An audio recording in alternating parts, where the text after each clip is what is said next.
Hi guys, this is Leela. Welcome to my channel Leela WebDev. So in the previous video we have seen the approach nothing but how to access the external sources like the browser APIs or external sources through the Angular dependency injection to how to create a token and how we can use the token with the custom providers with the inject token. We have seen it.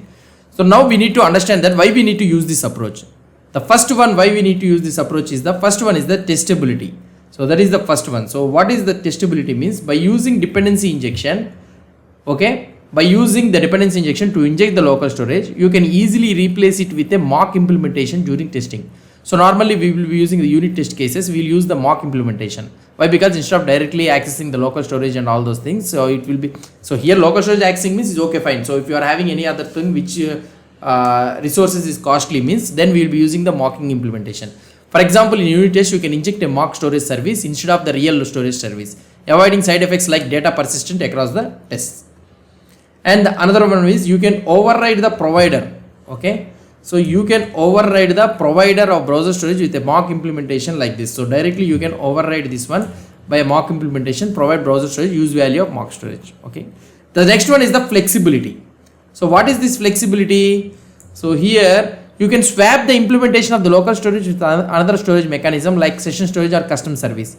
For example, let's say that you are trying to use the local storage and now immediately they have asked you to change the implementation of the local storage to the session storage. So directly in the factory function, you can directly change the implementation of this local storage to the session storage so that the data will be stored in the storing in the session storage just by changing the factory function or the provider. That's it.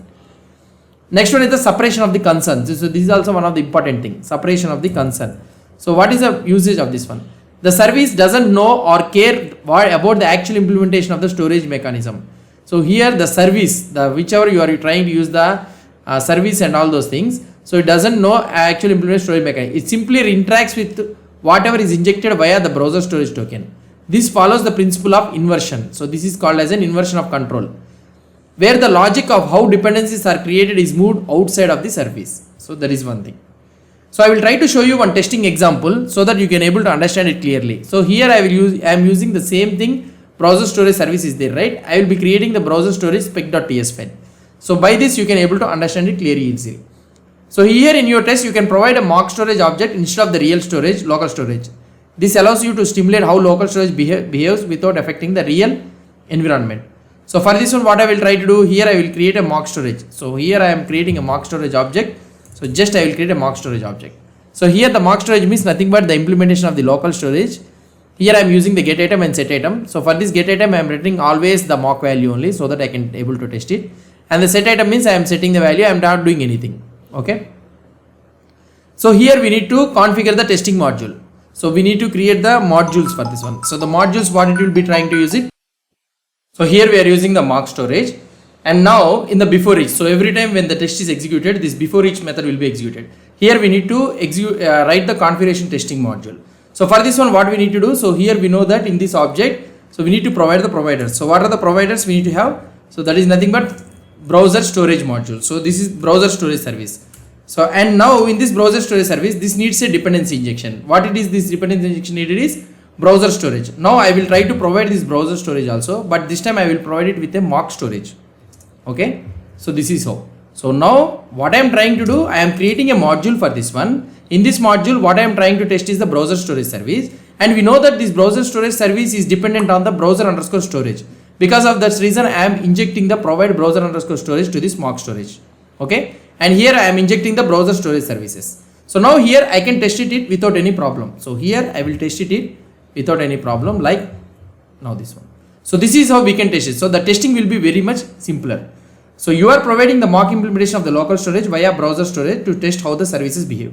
The summary of this process. So now what I want to tell you is the total summary of this process. I want to explain it to you. So what is that I have did it. So first one is I have defined an injection token to represent the local storage, and I have created a factory function for the token which returns the local storage object, and I have used the inject in the service to inject the local storage dependency via the browser storage token. And the testability, easily replace the local storage with a mock implementation for unit tests, and also the flexibility, swap the storage mechanism without changing the services code. So now this is a clean and a modular way to inject the browser specific APIs like local storage into your Angular services using the custom providers. So this is how we will be using the advanced way of using the dependency injection. So hope you understood about this concept. So the usage of this one. So if you have any doubts or any suggestions, please post the comments below to this video. And if you like this video, please do support me by subscribing to my channel. Thank you.